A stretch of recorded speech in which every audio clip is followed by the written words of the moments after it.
Hey everybody, welcome back to GWN. Today we're talking about giants and witches. Giants and witches. The GiWitch strategy is nothing new. We used it a lot at Builders Hall 6, but at Builder Hall 7 we have a 5th camp. So we can now carry 4 camps of night witches and then 1 camp of giants to tank, along with our battle machine. Works really, really well.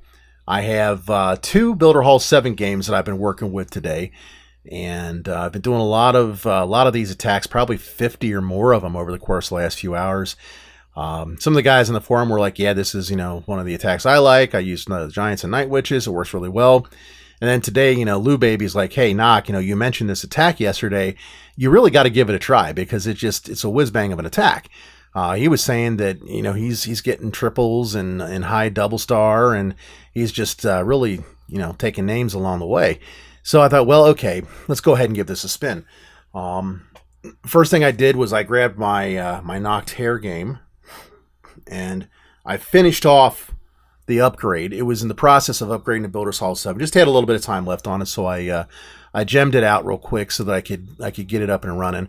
Bought the bonus pack for Builder Hall 7, which includes the level 4 giant cannon, and an additional hidden Tesla, which I upgraded to level 4, and an additional firecrackers, which I upgraded to level 5. So, and obviously the 4 wall pieces as well, which you can see I upgraded them to level 3 because I have a little bit of OCD and I wanted to see everything looking the same.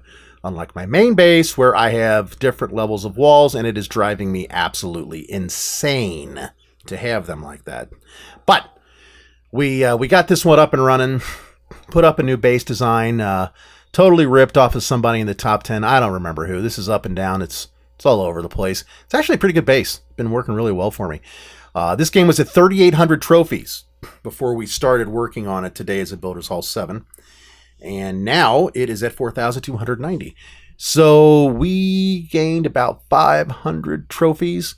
Now, I say we, and it's really more me. I mean, my boys left me and had to go off to do other things today, so I ended up working on the games today. But not a bad win of roughly 500 trophies. I think it was that we pulled out of that.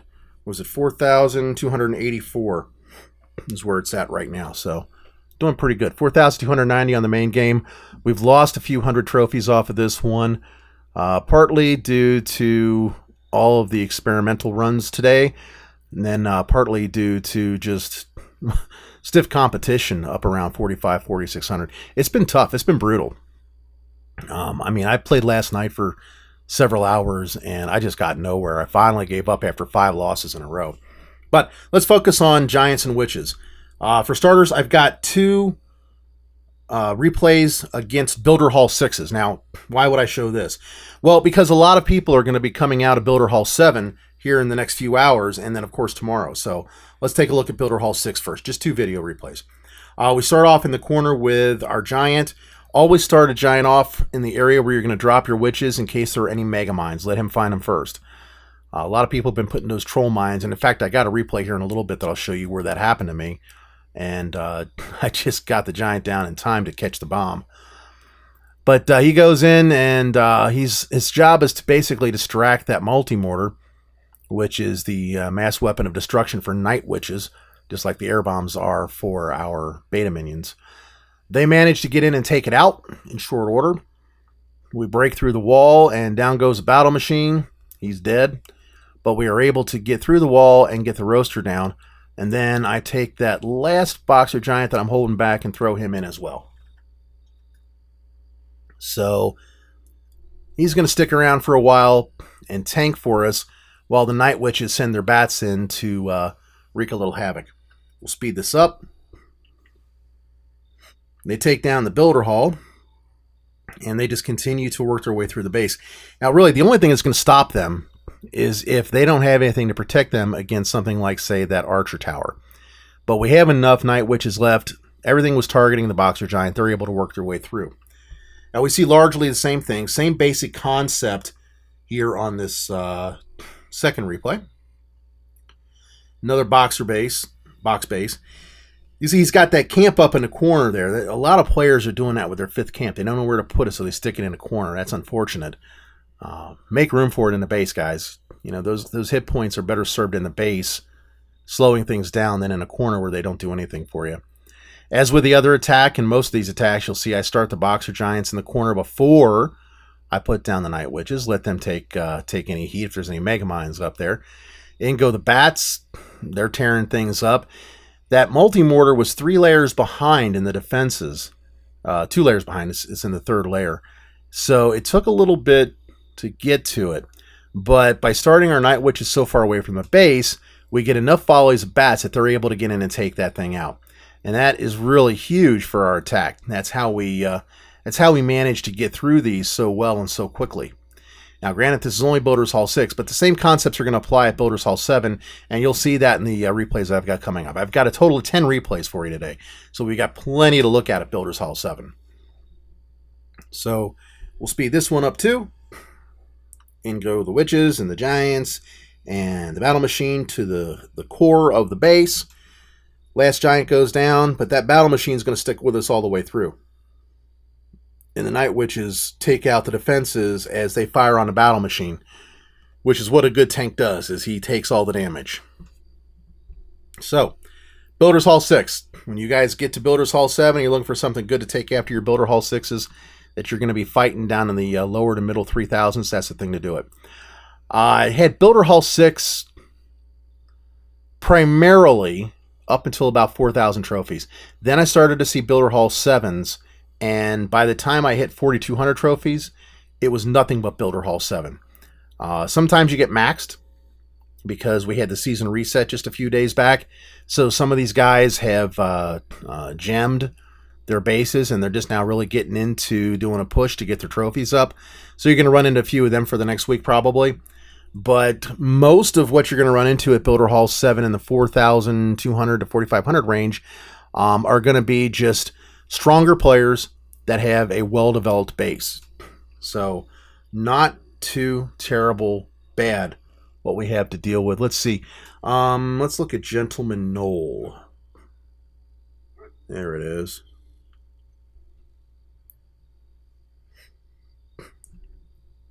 Typical box base. The multi-mortar is down towards the lower part of the base.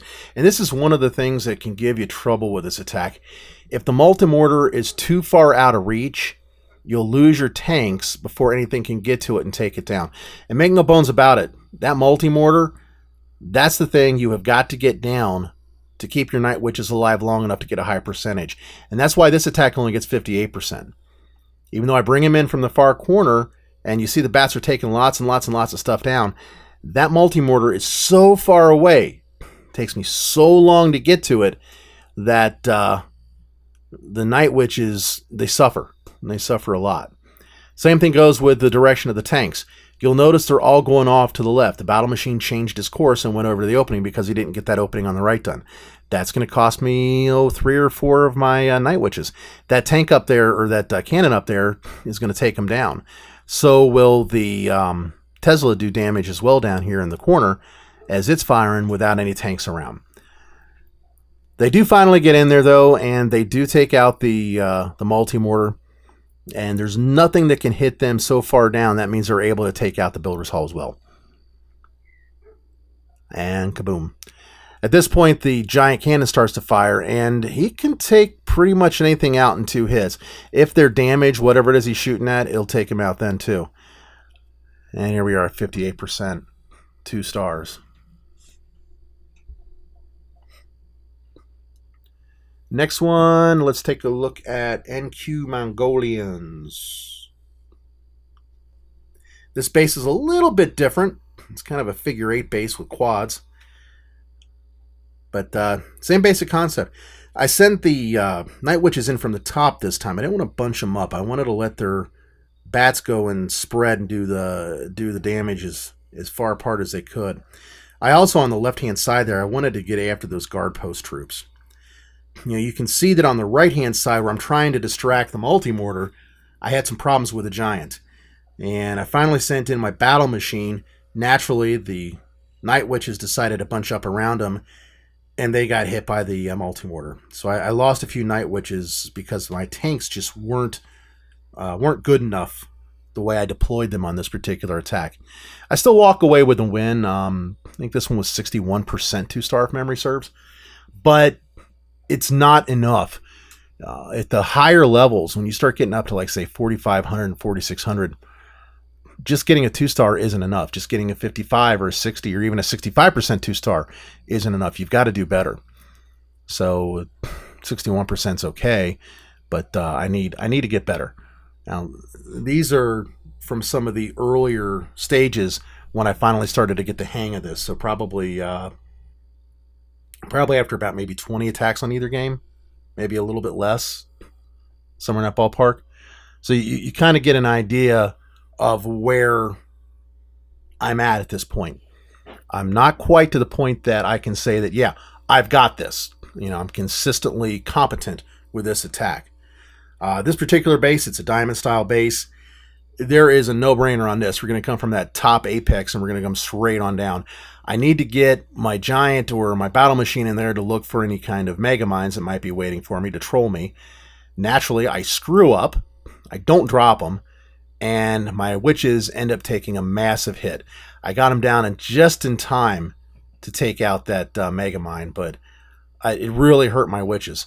If I had gotten him down early like I originally intended to, that wouldn't have happened. My witches would have a lot more life.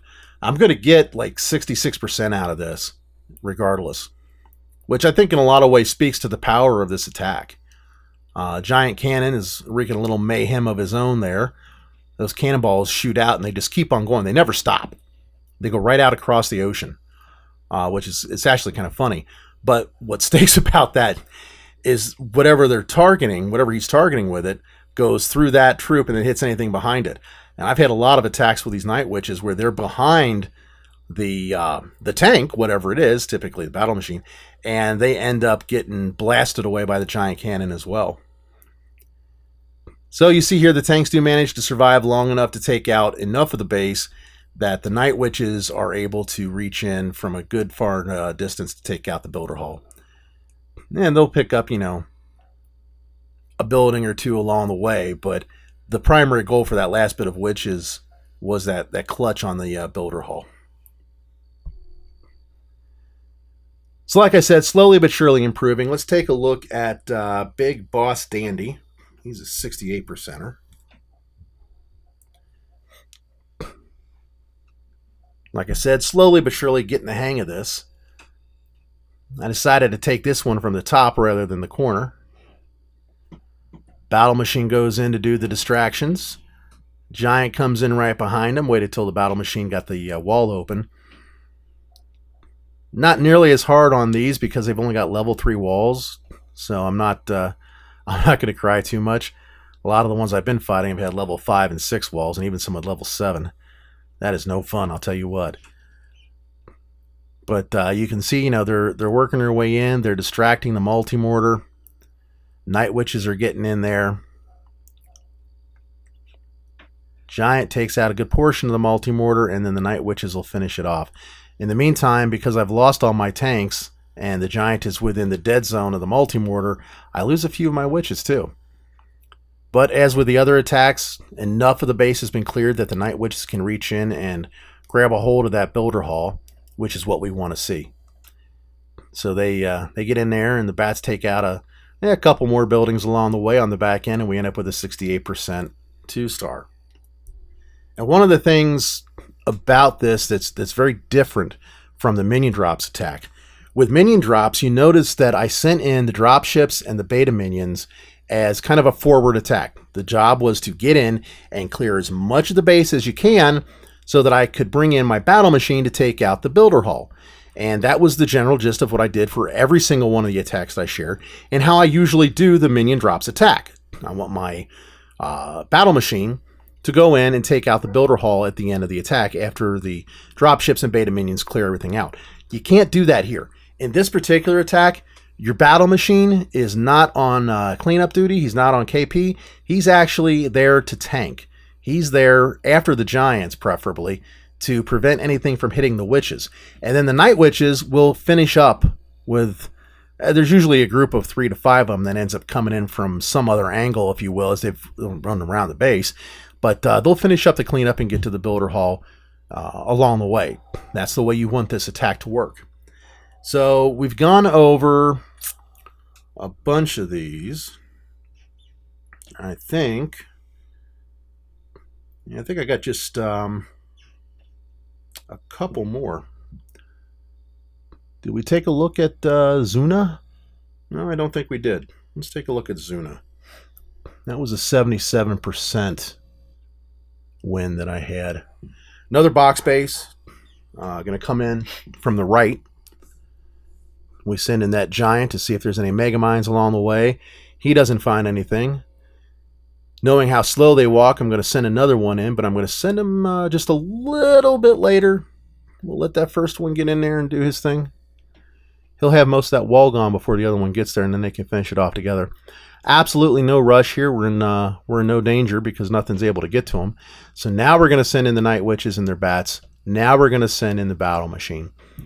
And we're going to let them just completely rip through this bottom corner of this base.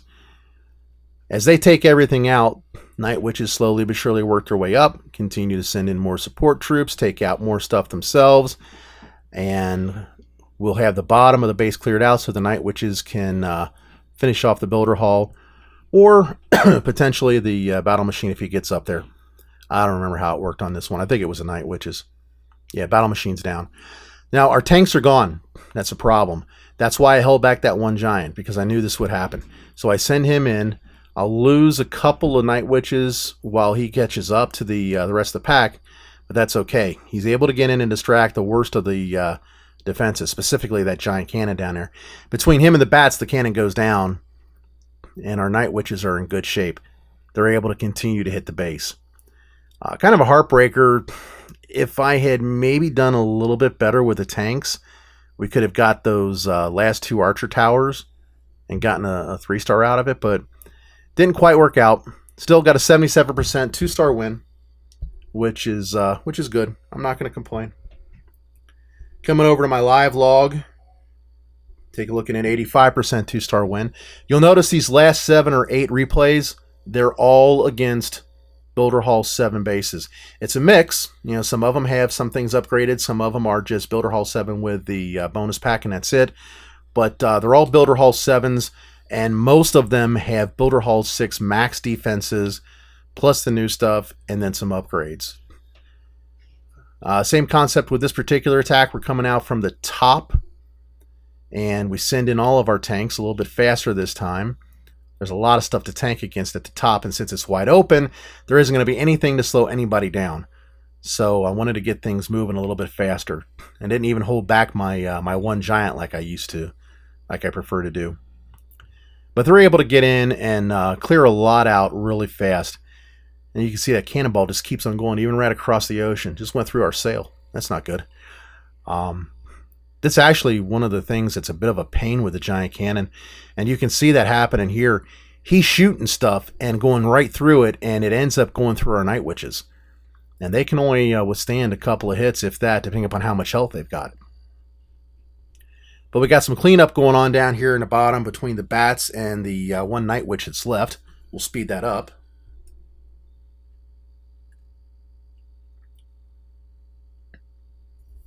And I think that's it, isn't it?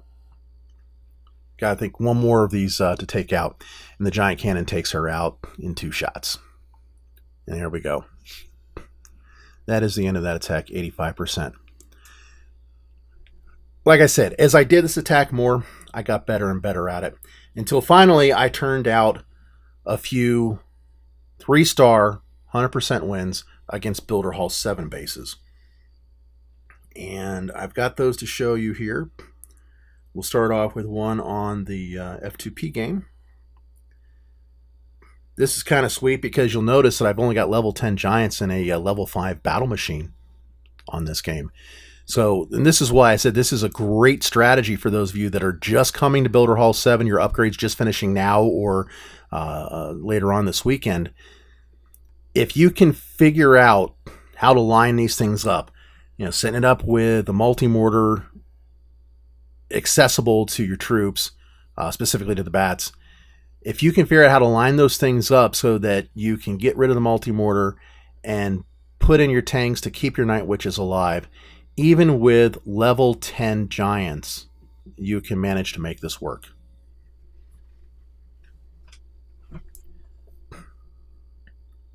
This particular base is another one of these kind of elongated bases. I'll be honest with you guys, I really don't think these bases work all that well. They didn't work that well at Builders Hall 4 or 5 or 6, and they just don't work that well, in my opinion, at Builders Hall 7. Maybe if this player was maxed or something like that, but with so many openings in the walls, such a slender base, it's more vulnerable. And that's what you see here. I mean, the troops just come in from the corner and then sweep down and across. Everything manages to run through it. I walk off with what? It must be like 6 or 7 witches up there still, and my battle machine at half health for a 3-star win. And then the final 3-star that I have for you out of the battle logs here.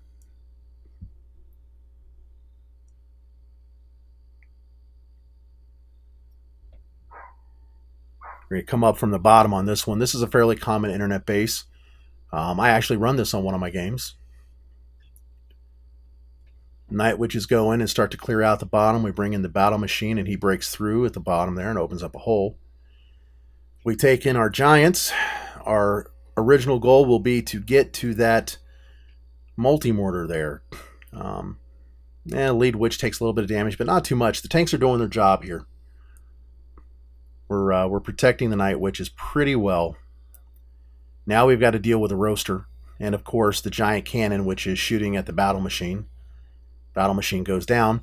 Now he's going to shoot at the giants and take out our witches along the way as well. You can see here he goes again. Boom. Right through our witches. Cannonball just keeps right on going off the screen. But we get the giant cannon down, and now most of the troops that are going to threaten the Night Witches quickly have been taken out of commission. We still got 2 boxer giants left, one of which has got at least half health. That'll be enough for us to get up there and take out the last Tesla and double cannon. At that point, it's pretty much all over with. Last couple camps, and boom. Down it goes.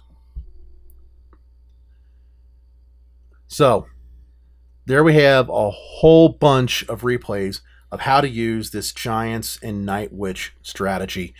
Like I said, great strategy for the 3000s, great strategy for the lower 4000s. I have not tried this one yet above 4500. I will probably tomorrow when I get in there and start working on the next attack. I'll probably run a few of these up high to see how they fare. The thing that we run into at the 4500 plus level are these fully maxed Builders Hall 7s. And, you know, level 12 troops do okay against them sometimes, depending upon the base and how good or how poor of an attacker the other guy is. But some of these totally maxed Builder Hall 7s, I'm struggling with them. I don't mind admitting that. So I need to get some level 14 troops to really be able to take them down effectively. I'm thinking once you get to level 14 with some of the troops, like for example the Giants and the Witches, you'll be able to take them down a little more quickly, a little bit better, get a better percentage on them. But at least for now, working our way from say 3000 all the way up to 4500, here you have a great attack that works with level 12 and even some level 10 troops to help tide you over. You know, between this and something like dropships and minions, mass beta minions, been seeing a lot of mass beta baby dragons as well. These kinds of attacks will do really well for you. I'm working on learning Bombarian. I never really used that one, but it is also one heck of an attack that I'm also seeing in the high levels, not just in the 3000s to lower 4000s, but 4500 cups and up. We're seeing those happen a lot. I gotta say, the bombers, I never really realized just how powerful they are. They really do step it up. They knock things out. Once again, got a couple of new bases for you. This one here is on the main game, obviously. You can see how it's set up. Kind of a cross between a box and a diamond, I guess. You know, you've got the standard middle of the diamond there around the hub with the one side that's open, but it's boxed in. And we've got some of the extra walls down here around this edge with the goal of just kind of directing traffic. I don't want anybody to go straight at that one side wall and bust their way in and get to the multi-mortar and roaster so easily. I want them to kind of move around a little bit and get to the point that they'll be attacked by the appropriate defenses. If you go off to the left, you'll get tangled up by that hidden Tesla. If you go off to the right, you're going to be dealing with the roaster, which has a range out there, and of course the multi-mortar, which has a range all the way out. Cannons will get you. Roaster will get you as you start to pound on the wall. Double cannon get you if you go too far off to the south. So I mean, it's the same basic concepts that I've talked about in my basic base building 101 video, and we'll be doing another one of those here soon as well. But that is what I have for you today. I hope you guys find this useful. If you did, please hit the like button, hit the subscribe button, help me build the channel. I appreciate you sticking around till the end of the video. I know it was a long one, lots and lots of replays. As with anything else, please let me know if there's something in particular you want to see. I'll be happy to do a video. On that note, I'm out of here. Keep on clashing, guys. Take care. Bye-bye.